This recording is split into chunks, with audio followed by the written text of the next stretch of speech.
Hello everyone. Uh,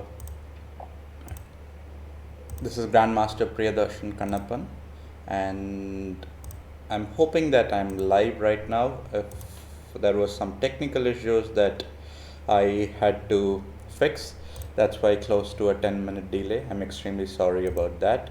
So yeah, so okay, so I guess for sure I'm live now. So the game we are going to be today looking at is a game played by Grandmaster Yasser Seirawan. So I had run a poll if you want to see the game of Grandmaster Predrag Nigolik or Grandmaster Yasser Seirawan, and overwhelmingly people wanted to see a game played by Yasser.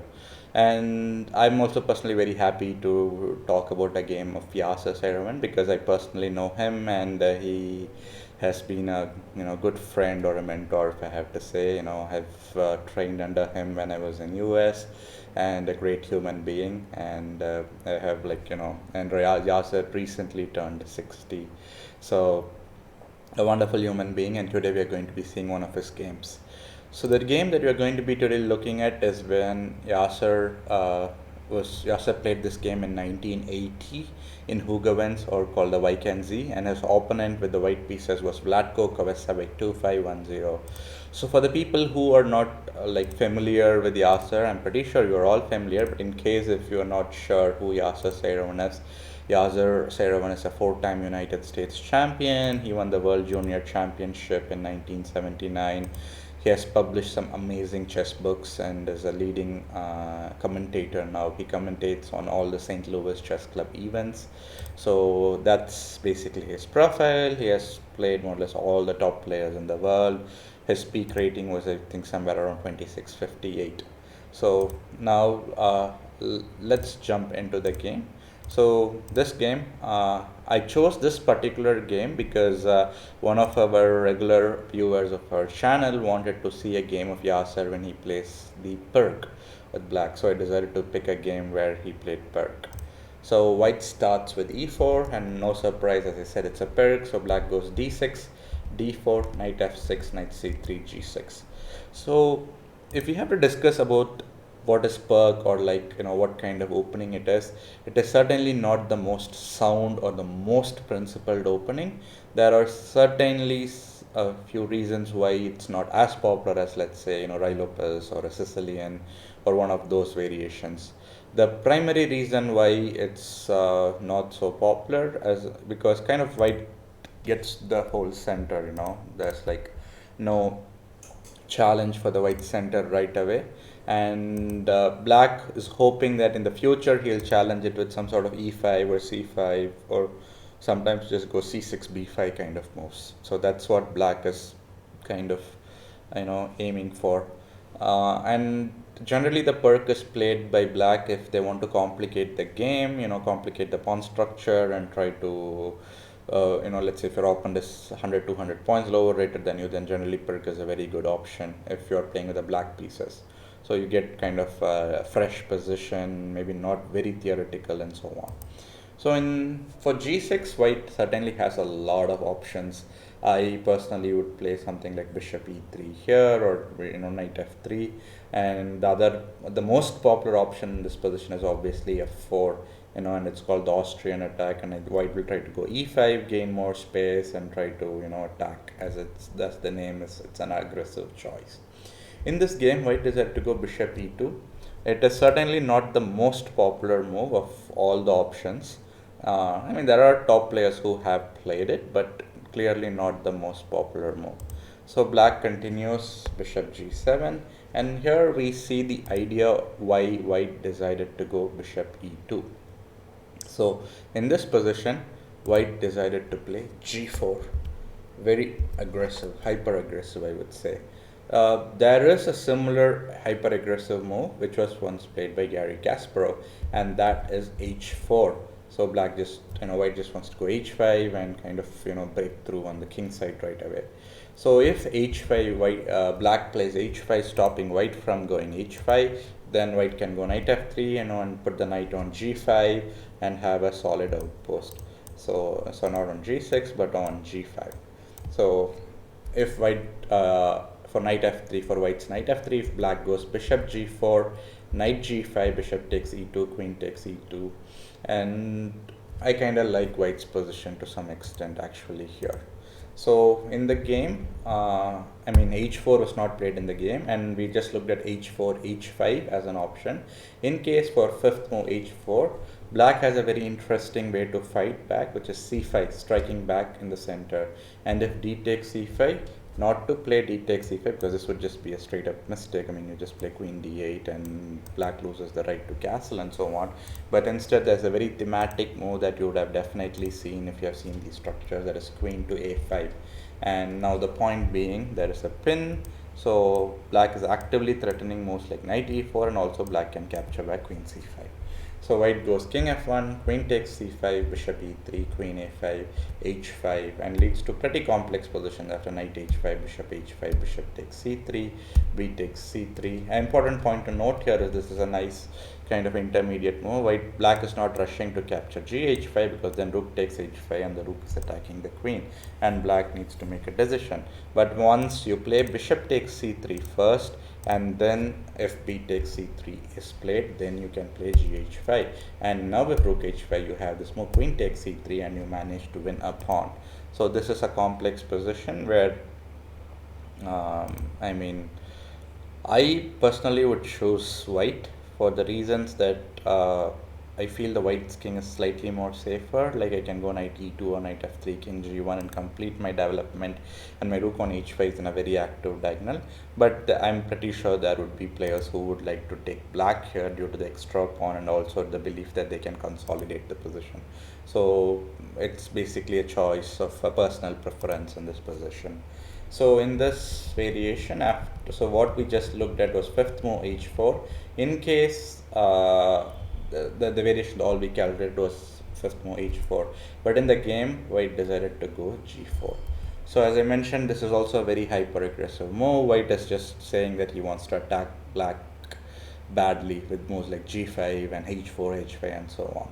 So let's say if you are playing the black pieces here and your opponent goes bishop e2 and then goes g4, I'm pretty sure even if you do play Pirk, you would not have been prepared for a variation like this. How would you react if you face this particular position on the board? That is a question you should ask yourself. So put yourself in the shoes of the black player, and in this case in the shoes of your grandmaster Yasser Seirawan, and figure out what would be your response here. And I would give the audience 2 to 3 minutes here and try to calculate some variations, and then once you are done calculating, we can certainly go through some of the most critical lines.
Okay, so that's close to 2 to 3 minutes, and I'm pretty sure you all would have calculated some variations. So let me go ahead and explain the variations that, or I think, interesting options for black in this particular position.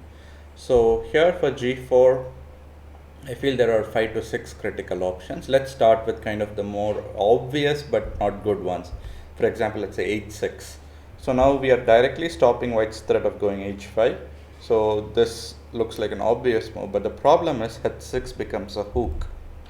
White will go bishop e3. We cannot really short castle, because if we do short castle, then this moves like queen d2 possibly coming up, threatening to attack on this. And even if not, white can play h4 idea of g5 and open up the h file. So this hook on h6 is not a good thing for black. So in case for h6 bishop e3, if black goes c6, white can just play h3, and if queen a5, queen d2, and white is going to long castle. And I like white's position here. So h6 is a dubious move. Let's look at short castles. This is kind of like white is threatening to attack, and you just simply go ahead and decide to play on the same side where white is wanting to attack. Not a great strategy, because white can go g5, knight of d7, h4, and create an attack on the black king. So these were the two obvious kind of but not so great moves. The remaining variations include moves like h5. Now white will play g5, knight f d7, bishop e3, c6, queen d2, and white will short castle. And if white would long castle, and if black short castles, white will have ideas like f4, f5, or even somewhere bishop takes h5, sacrifice possibly, and just open up the position completely.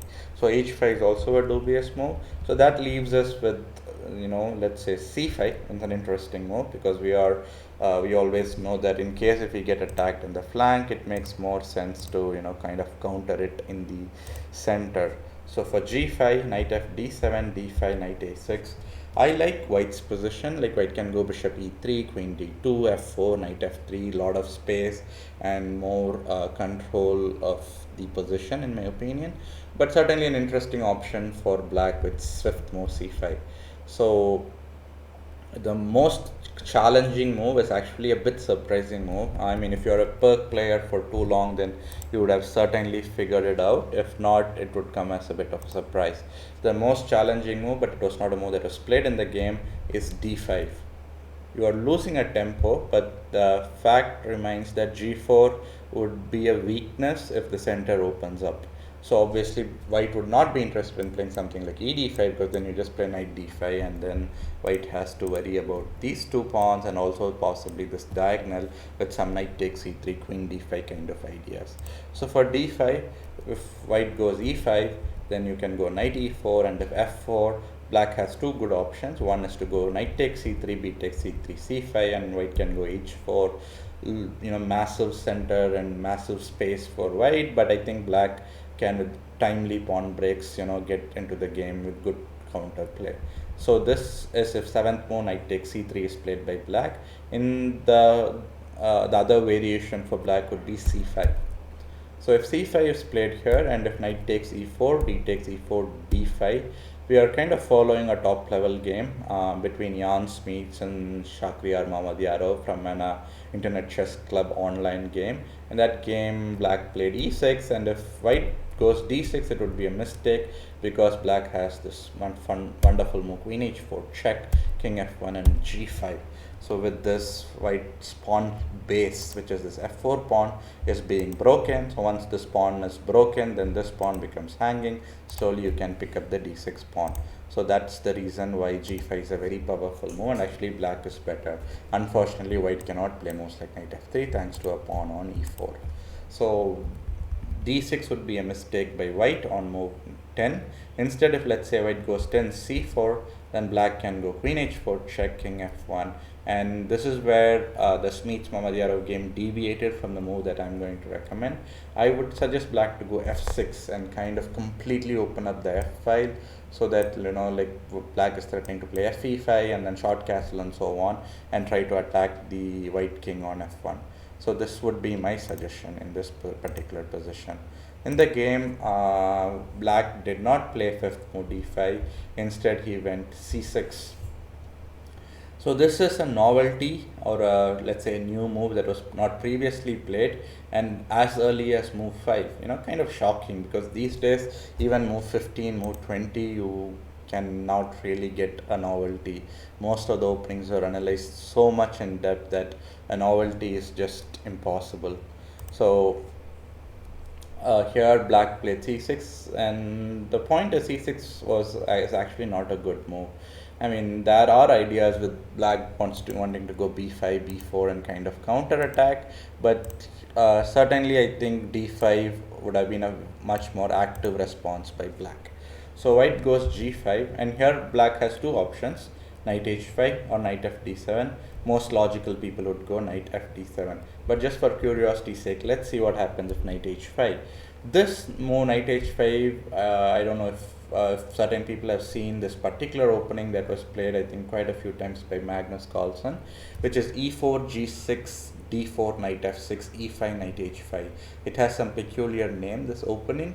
So this opening and the opening that I just mentioned and the particular position that we have on the board, I think has some similarities. Certainly knight h5 is not a good idea by black, because white can just simply take, and I think white can kind of forget about the h5 pawn for now and just go bishop e3 and try to kind of get the king to safety on the queen side, and then in the end of the line, way later, I think white will always have a threat of queen takes h5 and capturing the pawn.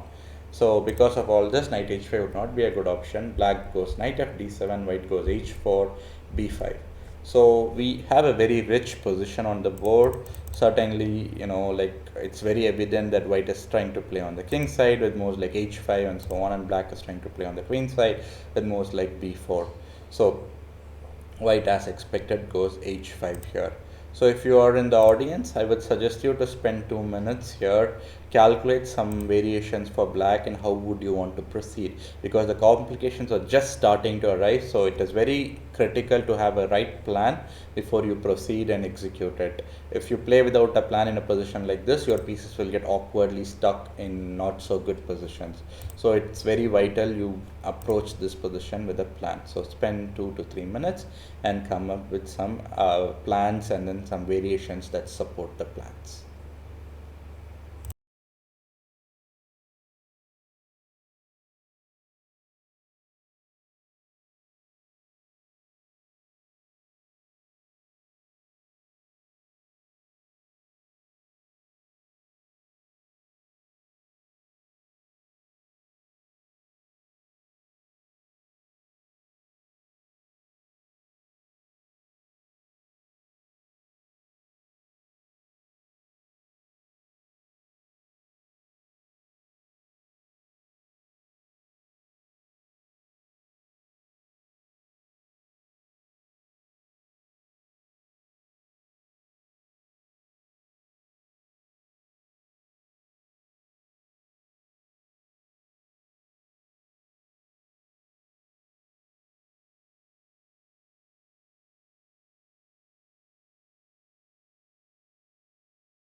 I hope the audience have calculated some variations for h5, and as I mentioned, it's a critical kind of a decision making moment, and there's two variations in my opinion. One is to play something like b4 and attack the knight on c3, or other is to go rook g8. There is not much of another option, because black bishop on g7 is kind of in a very not so great position, because if white goes h6, if it's white to play, let's assume, and even before b4, if it's assuming white to play, if white goes h6, then the black bishop on g7 is kind of stuck. It has to go back to f8. So that is why rook g8 gives the bishop a square on h8 if such an attack comes on h6, or the other option is to go b4 and attack the knight right away. But even for b4, white can play h6, counter attacking, and if bishop f8, white can just simply go knight a4 followed by knight f3. And here, in my opinion, this position, white is clearly better because black pieces are very passive, and I really like, and the knight on a4 is a problem, but this knight and the center, and if you look at the pieces, like except for the knight on d7 for black, none of the black pieces are developed. With such poor development, clearly black cannot be the side which we can choose. So this is for h6 if bishop f8. In case for h6, if black plays bishop takes h6, then rook takes h6, b takes c3, b takes c3, and now h7 pawn is a problem, and white can, if needed, if he wants to get his king to safety, he can go f1 g2 itself and be safe. So this is f8 move b4, but in the game Yasser decided to go h5 rook g8. And as I earlier mentioned, this is a very practical move, and the idea being, in case of h6, black will just drop back bishop h8 and keep the bishop in this critical diagonal. So again, white has a lot of options here, and white reacted in a way that is not the most critical. If I was playing white, I would have clearly chosen queen d2. Looks a bit funny to play a move like queen d2. What does it really do? The key point being, if b4, the d1 square has been now vacated, so the knight can go to d1, and from knight d1 the knight can go to e3. So for knight d1, queen b6, knight f3. So here the point of knight f3 being the d4 pawn, which was earlier attacked, has now been defended with the knight. So for knight f3, if black goes bishop a6, white can simply play c4, and I really like white's position once again because black pieces are very passive.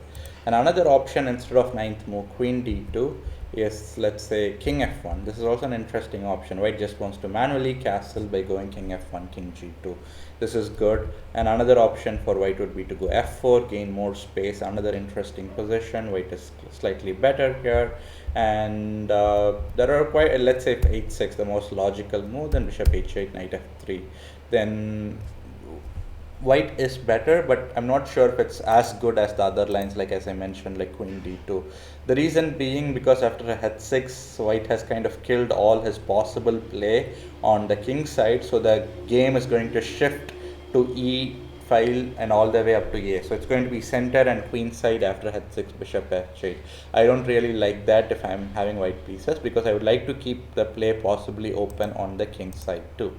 So for in the variations we just talked about, h6, queen d2 and king f1 and f4. So in case of queen d3, with similar idea that you're clearing the d1 square for the knight, the key difference being after b4, knight d1, black has bishop a6, and black gets this one key tempo attacking the queen on d3. So if white goes bishop e3, then black can play b4 on move 9, knight b1, c5, c3, and even here white is better, but certainly black is now able to create his own play, because he can play some b takes c3, b takes c3, and knight c6 and so on. So it's not like black is really struggling to like get play. It's white is better due to certain factors, but black certainly has his own chances to create play. So in the game, none of this was played. Instead, white played hg6. A bit too early for white to release the tension, in my opinion, because after h takes g6 back, then in this position, white made another mistake by going knight f3. After knight f3, completely all the pressure that white had possibly built up with g4, early g4 and h4 is all gone. Instead, white should have certainly tried playing a3. So the idea behind this is to stop black's counterplay with b4 kind of ideas, and then once if black goes a6, so that possibly now black can threaten to play moves like c5, because now this b5 pawn is defended by the a6 pawn. White can go bishop e3, and if knight b6, white can play f4, and black can go knight 8 d7, knight f3, queen c7, a4, knight c4, bishop takes c4, and b takes c4, and white has a slight edge. Black can generate play with rook b8 and threatening to take on the b2 pawn, or rook b8, rook b4 kind of ideas. So that would be, I think, a best option for white on 10th move to go a3. But instead, white decided to go knight f3, and this move just completely removes all the pressure on the position that white had built up. So black responds with b4. An interesting move for black instead of b4 would be knight b6, but b4 is also pretty good.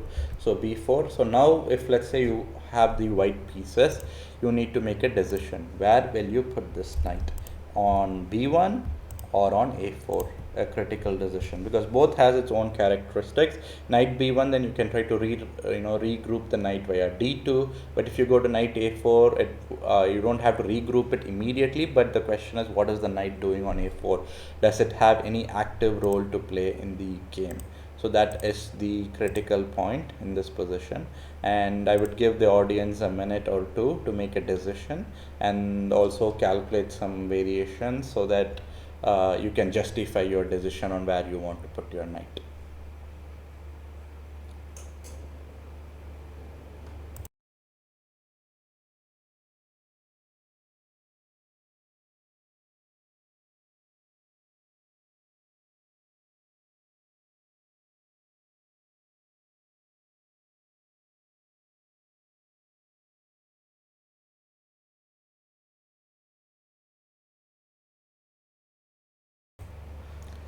So to the audience who are just logging in, the idea is that here you need to make a decision if you want to go knight to b1 or knight to a4, as black is threatening to capture the knight on c3. So I'm giving all the audience a minute to figure out where to put the knight and why.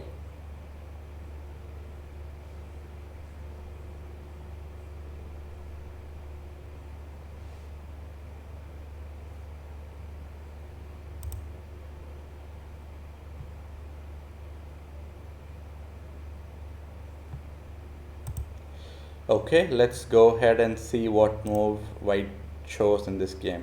White chose knight b1, and that's the best option. In case if white had gone knight a4, then black can go queen a5, b3, knight b6, forcing kind of a knight trade.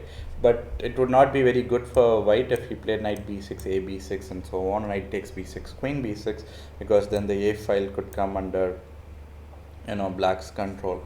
So white has a very clever trick here. White will go a3, and the point being, if knight takes a4, b takes a4, and if b takes a3 with a check, white will go bishop d2, and if queen c7, then white will play rook takes a3.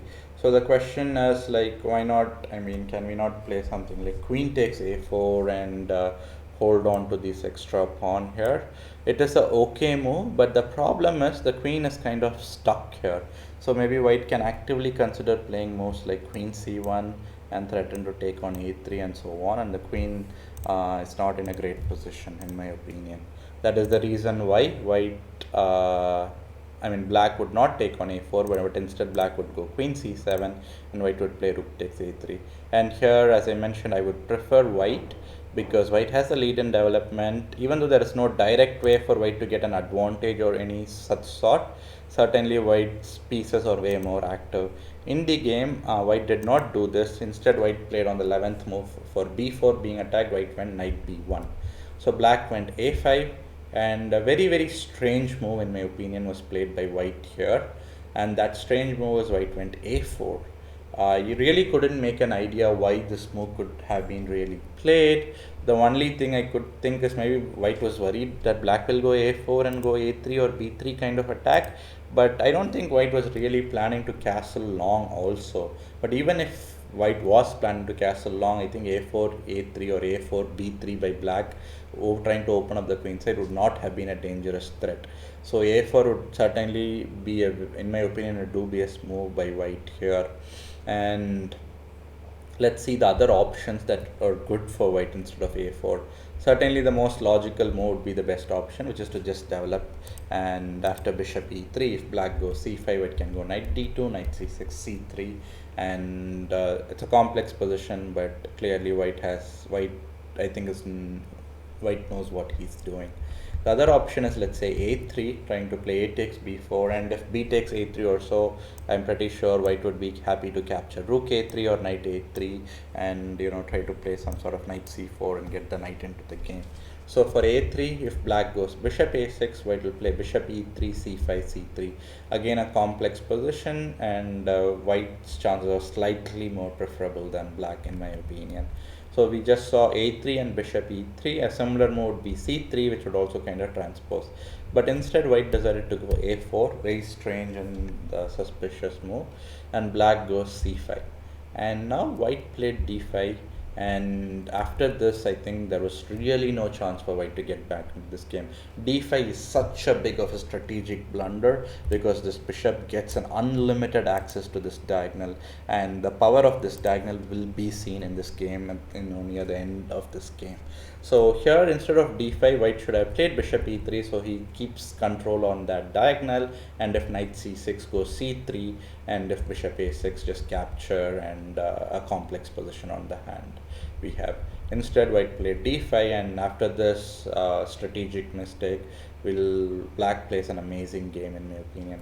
So black goes knight b6 here.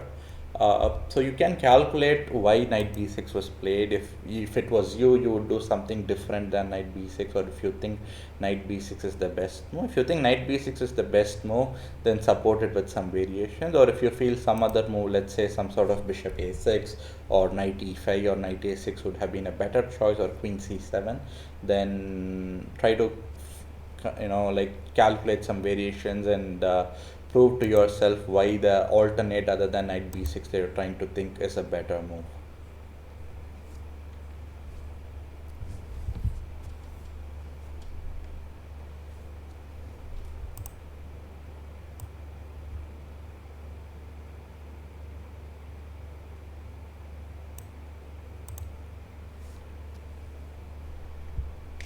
So to the audience, if you can just kind of confirm if you can hear my audio and video clearly, I would highly appreciate that.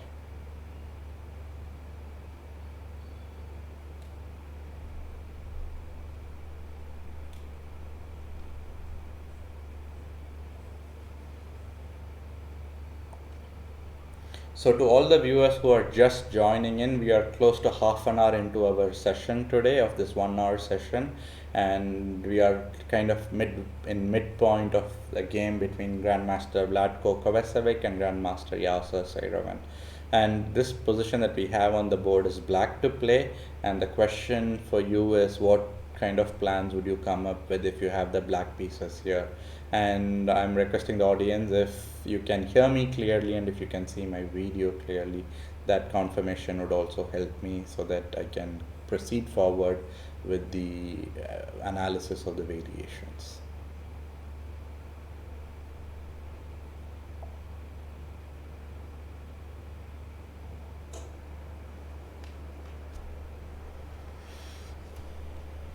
Okay, so here I hope everyone kind of got some plans and ideas. Let's jump into the moves. So here, move like bishop a6 is playable, and black will certainly have an edge, because once let's say if you remove the bishop, then black can think of moves like c4 and maybe bring the knight to c5, knight e5, and so on. So this is one way for black to play. Maybe knight a6, knight c7 is slightly slow, not a preferred choice. Instead, the move that was played in the game was knight b6. So the idea is maybe black wants to go c4 and maybe push the pawns forward, and by going knight b6, black can also threaten moves like bishop g4 or bishop d7. So this could be the ideas why black went knight b6. And here, if bishop b5 check, white gives a check, then black can cover with bishop d7, queen d3, queen c8, and black is doing fantastic, because now black is threatening to go c4 and then take on b5 and have a weak pawn on b5 by white that can be picked up later on by the black pieces. So in the game for knight b6, white went c4, and I'm pretty sure that white did not expect the move that Yasser played here. And I'm not sure if Yasser had this move in mind when he went knight b6, or if it was kind of an inspiration that popped up after white went c4. But truly, in my opinion, a very creative and aesthetically a great idea. So if you can find what that idea would be, it would be really great. Kind of try to think out of the box for this move. Don't think in very principled way, but think in ways that what would you do if you kind of see a position that's very interesting and you just want to explore the crazy moves. So try to think of one such variation here that black can play.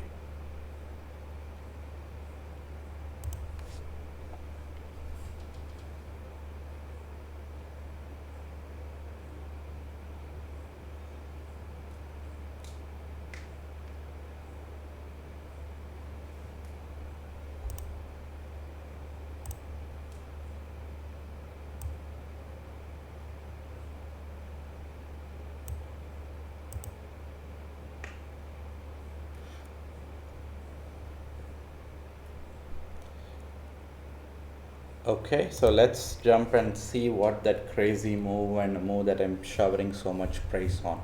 That is king to d7. Just truly brilliant idea. The king's going and walking towards the queen side. I mean, you can even say it's madness. I mean, why do you go king d7? But the point is actually the king would feel way more safer on the queen side with the move like king d7, king c7. And the point is once you do king d7, now the threat of rook h8, rook takes h8, queen takes h8 is real. Then the queen can access the h file, the not h6, my bad, but queen h5 or some sort of queen h1, and black can generate a lot of threats on the h file. So that's the key idea of king d7, king safety, and also kind of activating the queen down the h file. So for king d7, knight b d2 was played, rook h8 as I mentioned, rook g1. White is not really interested in giving up control of the h file to the queen. White is okay if the h file is controlled by the rook. So when white goes rook g1, black goes king c7, and then white goes rook b1. So now it's black's turn, and black has multiple ways to gain big advantage. So if you're watching it, I would suggest you to think for 2-3 minutes, come up with some good ideas on how you can improve your advantage as black piece. So one of the important points that we can understand in this position is that white can also not castle anyway because white has moved both his rooks, and a bigger problem for white is that the king on e1 has to choose a side. It cannot stay on the center for too long, and but when it chooses a side, that side is as anyway that side is going to be weak. So the question would become like, where can white even really put his king? So calculate for a minute or two on what would be your choice move as black to increase your advantage. And to the audience, this is a live and interactive session. So if you do have some comments during the game, like maybe you would have played a different move or you want to discuss why a different move should be played, please comment on the comment section so that we can make it an interactive session.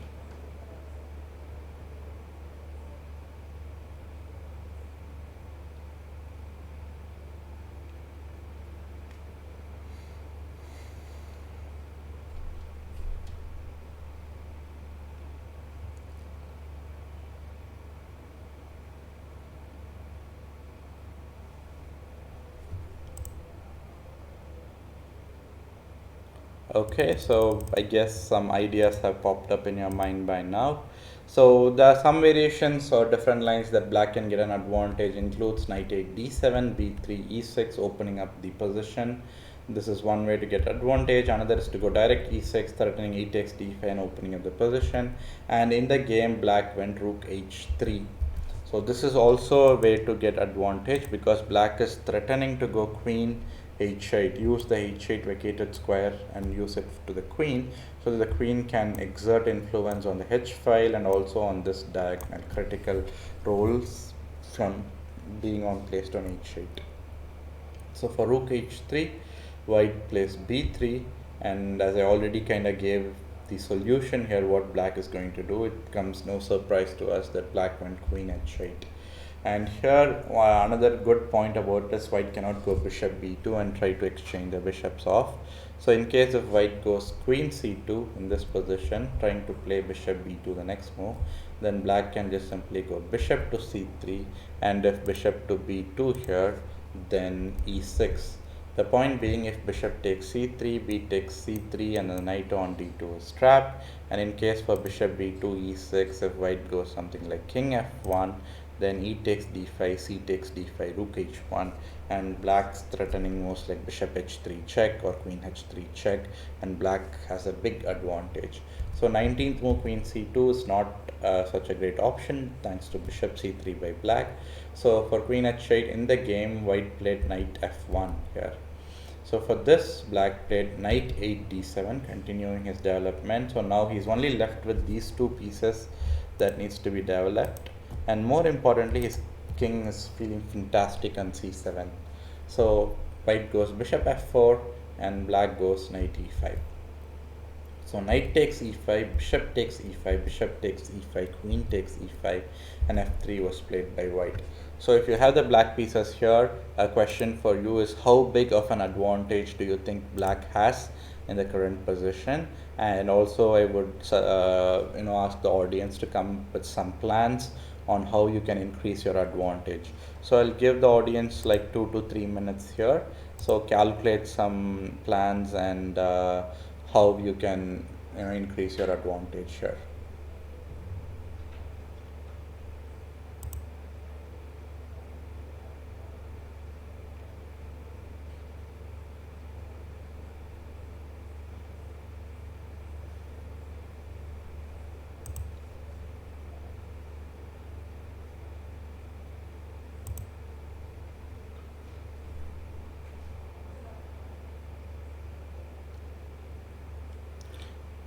To the audience who are just logging in, we are kind of like 15 minutes away from ending our session. So you can kind of play through the first 40 minutes of the session. After the session is done, the videos will be uploaded in the channel. So where we are right now, Grandmaster Yasser Seirawan is playing the black pieces against Vlatko Kovacevic in Who Gives 1980. And in this position, black has an advantage. We all know that. The question is how big of an advantage it is, and how should black open up the position here so that he can increase his advantage.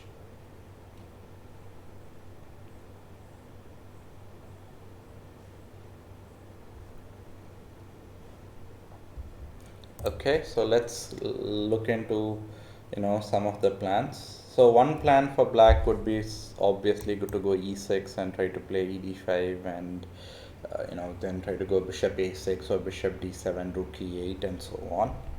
Some ideas like this, rook e8 and so on, or rook h8. And in the game, black decided to just simply go bishop d7. Similar idea, he's just being more patient. He first puts the bishop on d7, and also is more flexible because now direct rook h8 is a big threat coming up. And in the game, white went queen c2. So if black wants, black can go rook h8 and so on. But there is one problem that we will see in the next move with moves like rook h8. So here black goes queen d4, attacking this rook on g1. So rook g2 was played, and let's say if rook h8 is played now, white has queen b2. And with this move, white kind of was forcing a queen exchange, and it's not technically a bad queen exchange for black. It is just that I feel it's better for black to keep the queens on the board and win the game than to exchange queens and play another 15-20 moves and then win the game. I think if you have the queens on the board, you can try to win this game way faster than without the queens on the board. So once black kind of realized this, I think black decided that rook h8 maybe is not worth it. So black goes rook h1 first. So he's threatening bishop h3 kind of ideas. And here, white decided to go rook f2. In case if white had gone queen b2 even here, then bishop h3, queen takes d4, c takes d4, rook h2, rook takes h2, knight takes h2, and knight d7 here. and the knight is coming to c5. This pawn is under big threat. Rook h8 is being threatened. d3 is coming, and overall white is in big trouble after all these variations. So seeing all this, on 26th move, instead of queen b2, which would be the queen exchange variation, white decided to go rook f2. And here, as I mentioned, Yasser decided that it's better to keep the queens on the board and keep the attack going than to exchange the queens. So he went queen h8. Another very creative move, in my opinion, because earlier the queen was actually on h8. Only like 2 moves ago, the queen went to d4. And now the queen is coming back to h8. But the circumstances on when the queen went from h8 was different from circumstances when the queen has come back to h8, in my opinion. So now queen h8 has some clear ideas like queen h4 and try to pick up the g5 pawn and so on. So in the game, white decided to go f4, defending the g5 pawn even before black goes to attack it. But that is not the key idea why black would go queen h4, but the idea is just simply go queen h4 so you can bring the rook on a8 to h8, and also, at some point put some pressure on this f2 rook. So for queen h4, white went rook d1 and black played f6. G takes f6, e takes f6, and white is kind of going desperate, trying to get some counter play, so he goes e5. But the problem here is after f takes e5, f takes e5, rook f8. Here, this pin is turning out deadly, and how is white going to, defend the rook on f2?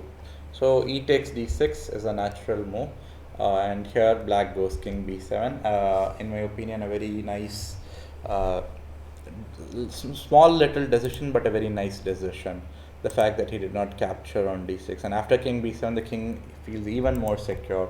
There is no way like that white can attack the king in the next 5 to 10 moves after king b7. And here white played bishop d3 so that the white is now defending the f2 rook with his queen, but black goes rook e8, and Kovacevic, Vlatko, 2500 rated in that point in time in 1918 YKNZ tournament, resigned, and I'm pretty sure you can not find a good defense for white here. So out of curiosity, I was checking this position, the final position, and then my computer engine started saying it's like white is going to get mated in like 10 moves, white is going to get mated in 9 moves kind of variation. So the actually precise calculation is white is going to get mated in 10 moves with best white play. So for example, let's see what that mate in 10 could kind of even be like. It starts with queen e2, I believe, and here black has this beautiful move, rook takes f1, and if king takes f1, it's not mate in 5 or mate in 6, but it's instant mate with queen h1. And white cannot play rook takes f1 because there's a pin on the h4 e1. So because of this, rook f1 is not possible. So if king d2 is played, then if white's king d2, then black can play rook takes f2, queen takes f2, queen takes f2, king c1, and just go queen a2. And the point being, black is going to pick up the b3 pawn and then pick up the a4 pawn with his knight and just checkmate on b2. So this is kind of one of those mate in 10 by force positions. And then another option is, let's say for rook e8, as if white goes something like bishop e4 here. So for bishop e4, then it's just rook e4, queen e4, queen e4, king d2, and we have a mate in 7 on our hand. And even if not a mate in 7, I'm pretty sure there's like thousands of ways that black can mate white here. So after rook e8 check, white realized that he has no good defense and he resigned in the game. So we can quickly recap the most critical points of this game. The first critical moment is the way white handled the opening, which was bishop e2, after e4, d6, d4, knight f6, knight c3, bishop e2, bishop g7 and g4. A very interesting and creative idea where black should have responded with d5. So g4, and this is the first critical moment in my opinion, where black could have responded in a better way with d5, and if e5, go knight e4. So this was critical moment 1, where actually white won the critical moment battle because black did not reply properly. Black played c6, which was a new move but just not a great move.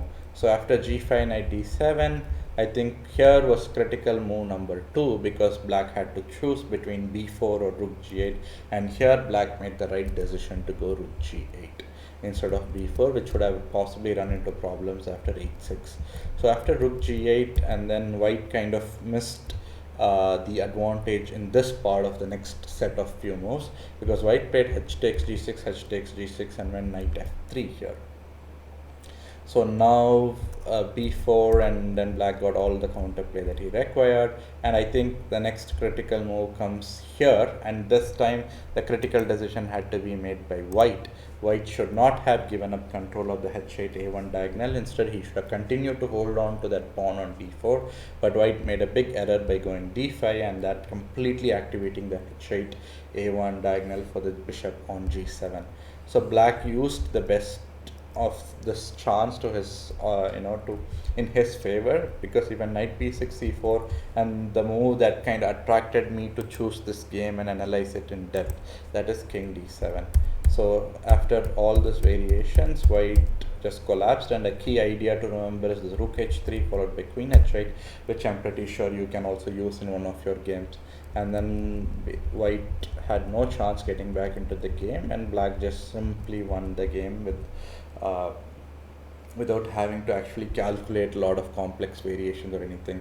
This was a game where there was not a lot of calculation that was required by black, in my opinion. Black, after a certain point, had to play just the most principal moves, had to exchange the most critical pieces of the board, and leave white with only the bad bishop. Let's say the bishop on e2 is bad because all these pawns, as if you see, are fixed on the light squares. So the bishop on e2 does not have much of a scope, but at the same time the bishop on d7, which is also on the which is also a light square bishop, but it has a lot of scope because all the or the majority of the black pawns are fixed on the dark squares here. So this is the game between Grandmaster Vlatko Kovacevic and Grandmaster Yasser Seirawan, and this is a weekly series that myself, Grandmaster Priyadharshan Kannappan, doing it through my academy channel Chess Gyaan. So in case if you have not kind of known anything about Chess Gyaan, it's a chess academy that I run online, primarily from Bangalore, for players of all rating levels. And every week, generally the time is Wednesday 7 to 8 p.m. Indian Standard Time. I do a YouTube lecture which is live and interactive, and so if you are like you like the lecture, and you enjoy the videos that come out in channel, I would strongly suggest you to subscribe to the channel.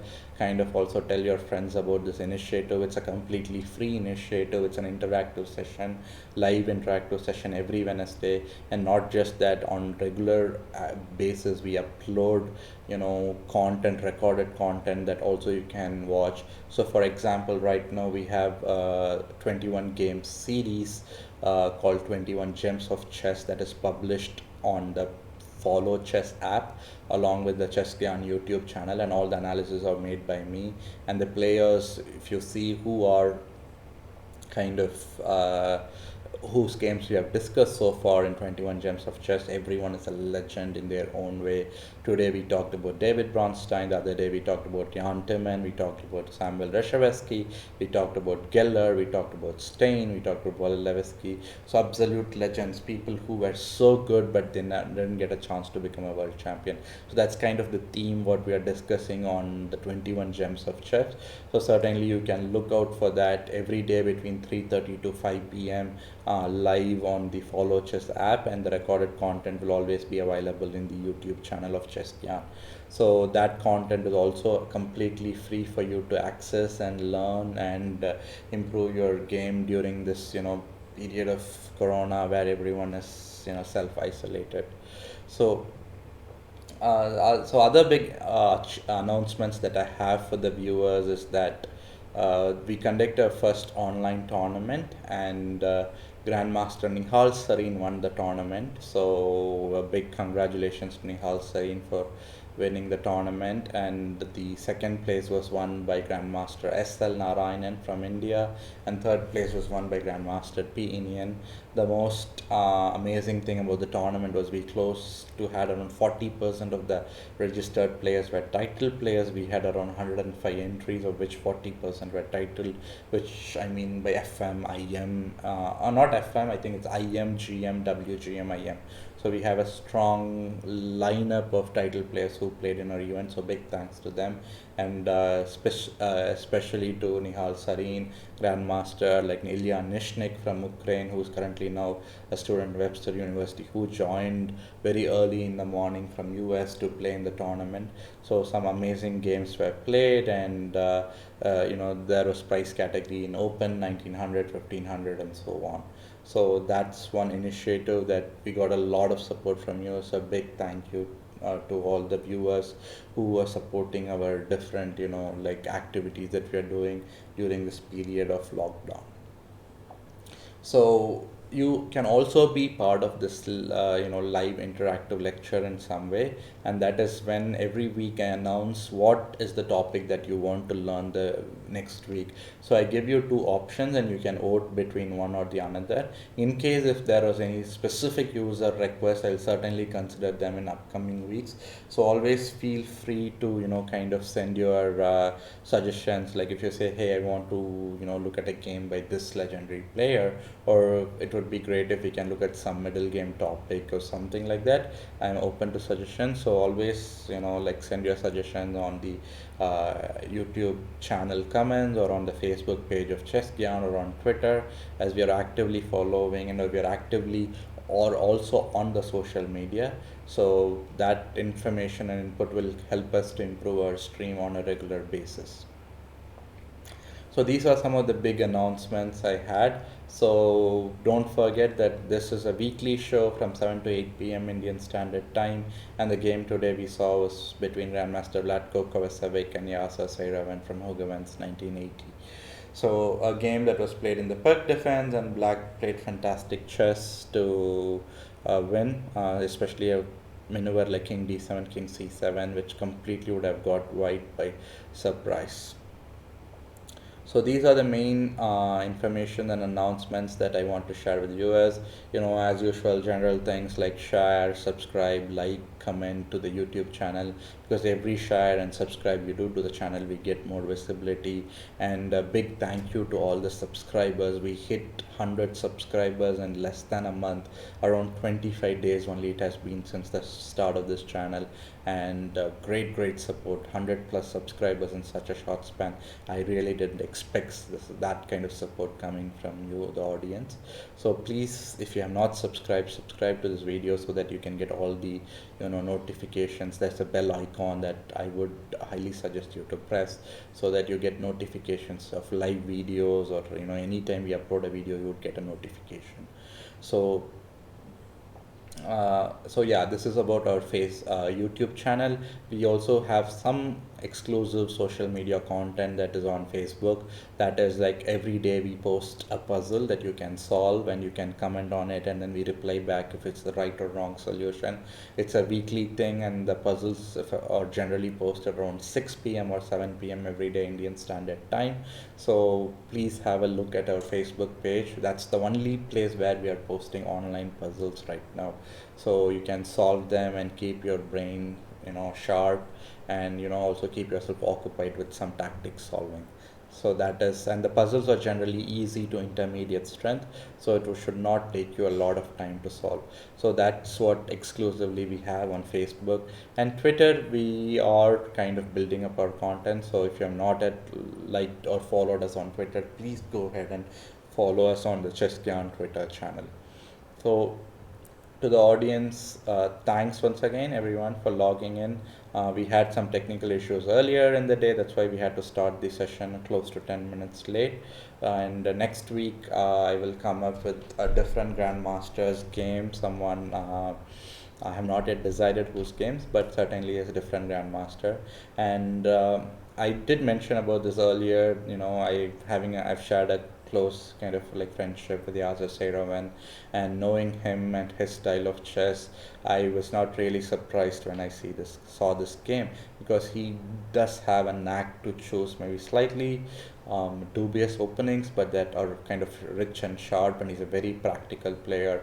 Many a times, when I analyze with him, he would give me a position where maybe it's worse for him, but once I start playing against him, he'll just somehow get better positions. So that's kind of how strong he is as a player, even when you give him with dubious positions. So, and Yasser Seirawan loves playing unorthodox openings also. So, like, I've seen him play Karakon quite often. I mean, Karakon is not unorthodox, but his structures are always never like kind of symmetrical. A good example is also the game that we saw today. So, big thank you to all the audience. Don't forget to share, subscribe, like, and comment to this channel. I will be seeing you all next week on a live session from 7 to 8 p.m. And if you want to see more content before that, certainly check the Follow Chess app, where we are bringing out content every single day for, like, we are already on day 8 of a 21-day content. So for the next 13 days, you'll have some new content from a new on an analysis on a grandmaster, somewhere around 3 to 5 p.m. Indian Standard Time, between that time frame, in the Follow Chess app. And also the video will be uploaded around the same time in the YouTube channel of Gyaan. So you have chess content every single day for you to go ahead